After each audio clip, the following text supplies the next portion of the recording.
Day 11 of success study சர்க்கிளின் தினமொரு திட்டம். இன்னையிலேருந்து நம்ம பார்க்க போகிறது தமிழ் வளர்ச்சித்துறை சார்ந்த திட்டங்களாக பார்க்க போகிறோம். அதில் முதலாவதாக பார்க்க போகிறது கனவு இல்லம் திட்டம். தமிழ் எழுத்தாளர்களுக்கும் மொழிபெயர்ப்பாளர்களுக்கும் வீடு கட்டித்தரது தான் இந்த திட்டத்தோட நோக்கம். 2021-22 நிதியாண்டில் இந்த திட்டத்துக்கான அறிவிப்பு வெளியானது.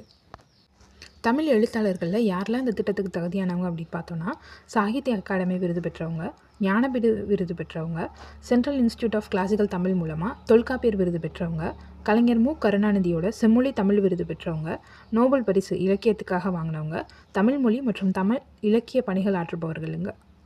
இவங்க எல்லாருக்கும் தமிழ்நாடு ஹவுசிங் போர்டோட அடுக்குமாடி குடியிருப்புலையோ இல்லை அவங்க விரும்புகிற ஊரில் 1500 ஸ்கொயர் ஃபீட் அளவில் வீடு கட்டித்தரது தான் இந்த திட்டத்தோட நோக்கம்.